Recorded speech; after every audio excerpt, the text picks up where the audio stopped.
Мына более музыкальда хамыз еді достар, біз сияйнымызны девам етеміз. Ве Фатиме айтқаны кібі біздің студиямызда мұсафыр. Ве келіңіз бұл субетке біразда алайық. Ве насыл бұл субет олajak, насыл мевзуға обағышланajak. Шымды әршейні өзіңіз огренірсіңіз. Сәғыл достар, мевзумыз малюмат. Doğru malumat tesadüfen айтманlar kim malumatın sahibi olsa demek o dünyanın sahibi da ola ve şu cümlede bugün biz işte efir çerçevesinde meraklı bir aktual ve gerekli medya tahsil işte mevzunu açmaya isteyimiz sevgili dostlar ve bu işte bizge bizim nöbetdeki misafirimiz yardım edecek. Demek sevgili dostlar tanış olunuz bizim stüdyamızda Елена Куценко, Крым киномедиа-центрның баш усулчысы. Селям алейкум, здравствуйте. Здравствуйте. Рада приветствовать вас у нас в гостях. Спасибо. Как настроение, как началось ваше утро? Хорошо. С вашего доброго утра. Мы сегодня заинтриговали. Да, сказали нашим телезрителям, да, что поговорим о медиаобразовании. Возможно, кому-то еще не очень хорошо известно это понятие. Расскажите нам вкратце, так что же такое медиаобразование, почему нам надо говорить о нем? Ну, в общем-то, конечно, термин этот не новый.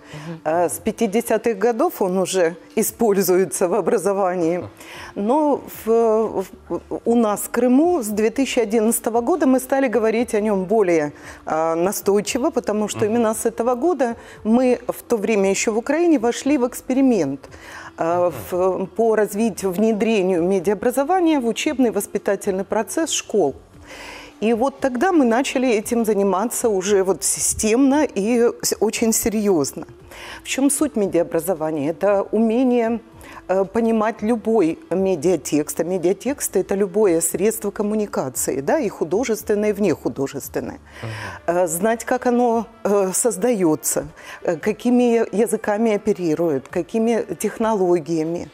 Уметь анализировать эти тексты, читать их, как мы говорим, уметь их интерпретировать, создавать что-то свое, то есть переводить из одного медиатекста в другой.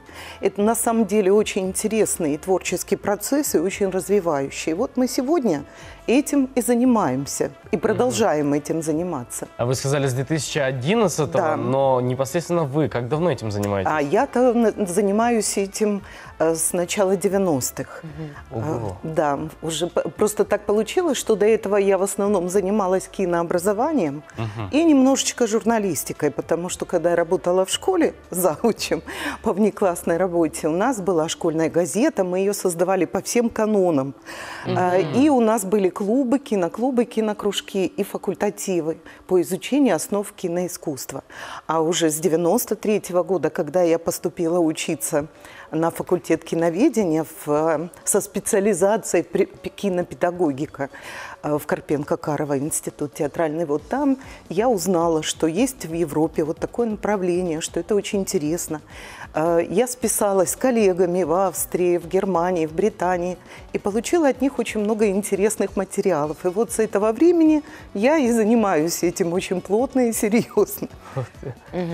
На территории России какие проекты медиаобразования существуют? Крымские специалисты принимают ли в них участие? Часто на территории Крыма какие проходят различные фестивали, либо различные собрания, посвященные именно медиаобразованию? Да, смотрите, мы как-то так, собственно говоря, мы когда начали заниматься системно с 2011 года, мы вошли, с самого начала вошли и в российское поле медиаобразовательное, поскольку все коллеги друг с другом давно общались. Дело в том, что по нашей инициативе я вице-президент Украинской ассоциации кинообразования и медиапедагогики и член правления российской. Вот мы как бы уже очень много лет сотрудничаем. В России это тоже очень развито, но так точечно, и нет такой системы, как у нас в Крыму. Вот этим я хочу похвастаться, и все это отмечают, поэтому нас везде приглашают, и с удовольствием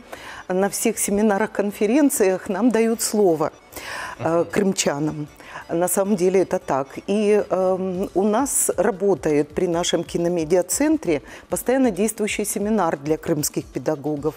Каждый месяц мы собираемся, приезжают со всех регионов, и мы отрабатываем очень разные направления.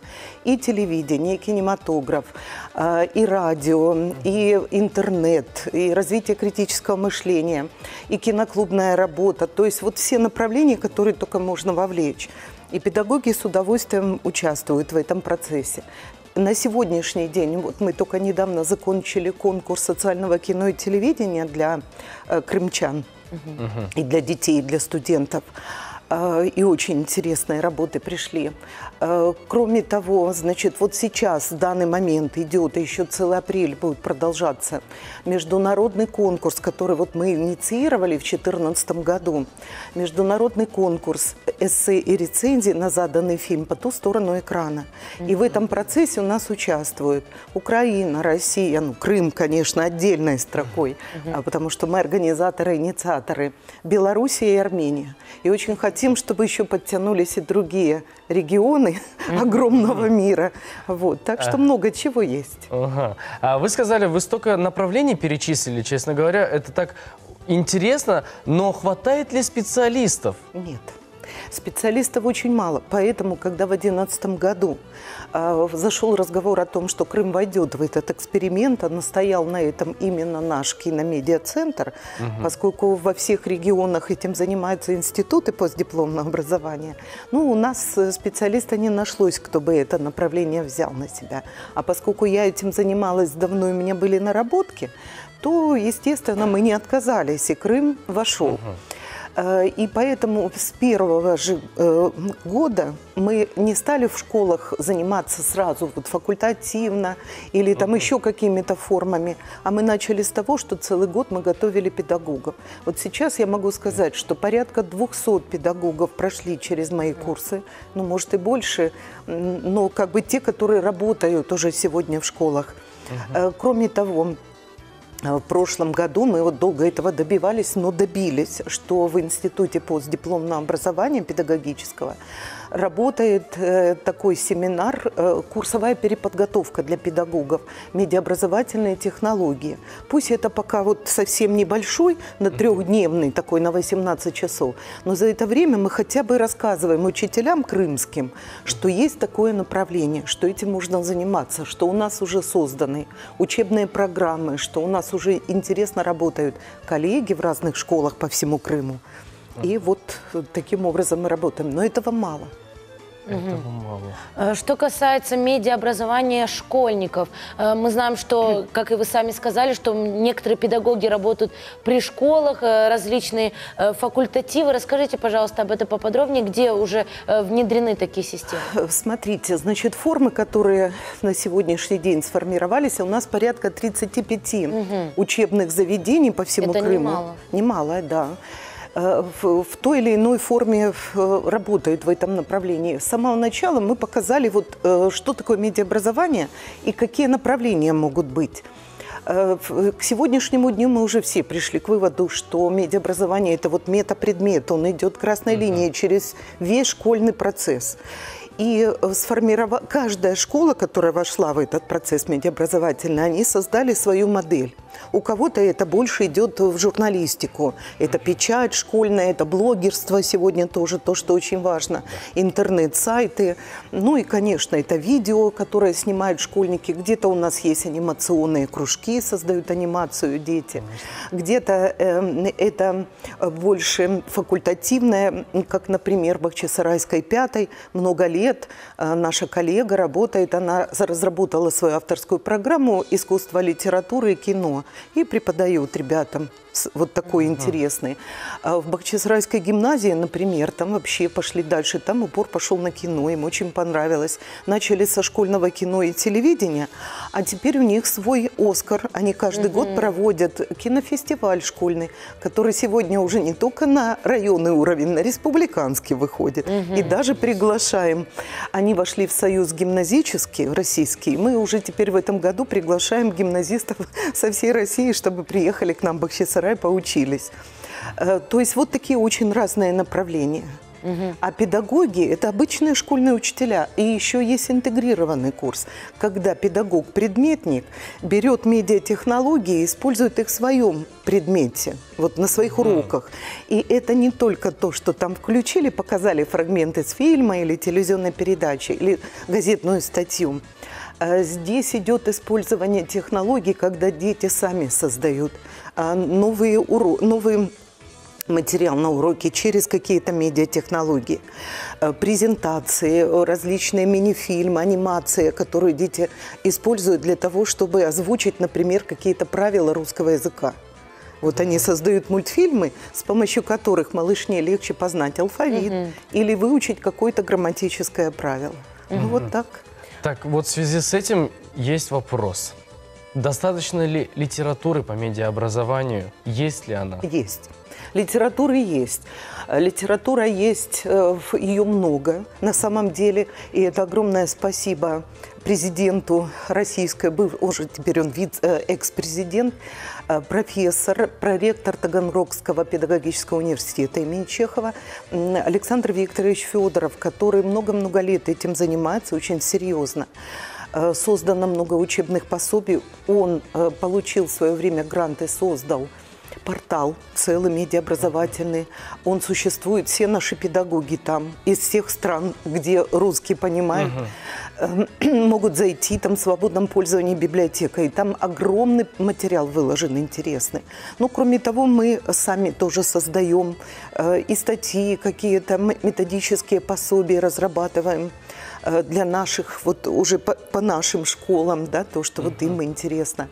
Ну, то есть стараемся. На самом деле, конечно, хотелось бы побольше, но сегодня есть и авторские программы, очень интересные у наших педагогов, есть учебные пособия, которые мы вот все вместе издавали. В этом плане, да, но педагогов, конечно, мало, потому что я одна не справляюсь. Вы говорите о некоторых уникальных, да, проектах, то есть школьных на территории Республики Крым, но я думаю, что каждая школа на сегодняшний день может позволить себе и должна уделить внимание тому, чтобы хотя бы заняться какой-то школьной газетой, да, элементарно. Насколько это важно для школы? Ну, я хочу сказать, что со школьными газетами как раз-то все благополучно обстоит, потому что направление юнкоровское, оно очень давно и очень хорошо у нас в Крыму развито. И сегодня ну, практически нет ни одной школы в Крыму, где бы не была своя газета или свой альманах.